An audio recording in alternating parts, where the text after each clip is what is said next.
মাশরাফি সাকিবের পরিণতি দেখে রাজনীতি করার ইচ্ছা নেই আফ্রিদির। বিপিএলে চিটাগং কিংসের শুভেচ্ছা দূত হিসেবে বাংলাদেশে এসেছেন পাকিস্তানের সাবেক অলরাউন্ডার শাহিদ আফ্রিদি। এরই মাঝে তামিম ইকবাল, আফগানিস্তানের তারকা অলরাউন্ডার মোহাম্মদ নবী ও শাহীন আফ্রিদির সঙ্গে নৈশভোজ ও আড্ডায় মাতেন সাবেক এই তারকা অলরাউন্ডার।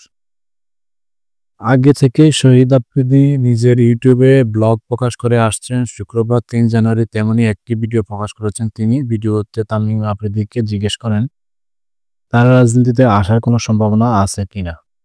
জবাবে পাক কিংবদন্তি মজা ও খোঁচা দিয়ে বলেন, আরে তোমাদের অবস্থা তো দেখতেছি, আমি রাজনীতিতে আসতেছি না। তখন সবাই সমস্বরে হেসে ওঠেন।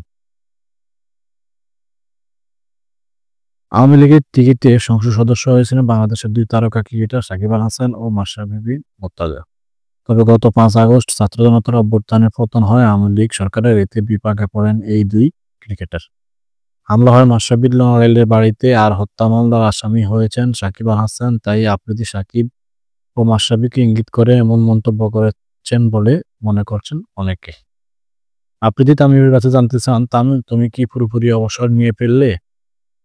সে আন্তর্জাতিক ক্যারিয়ার শেষ? পাশের চেয়ারে বসেই জবাবে তামিম বলেন, জাতীয় দল থেকে জাতীয় দলে আর খেলছি না।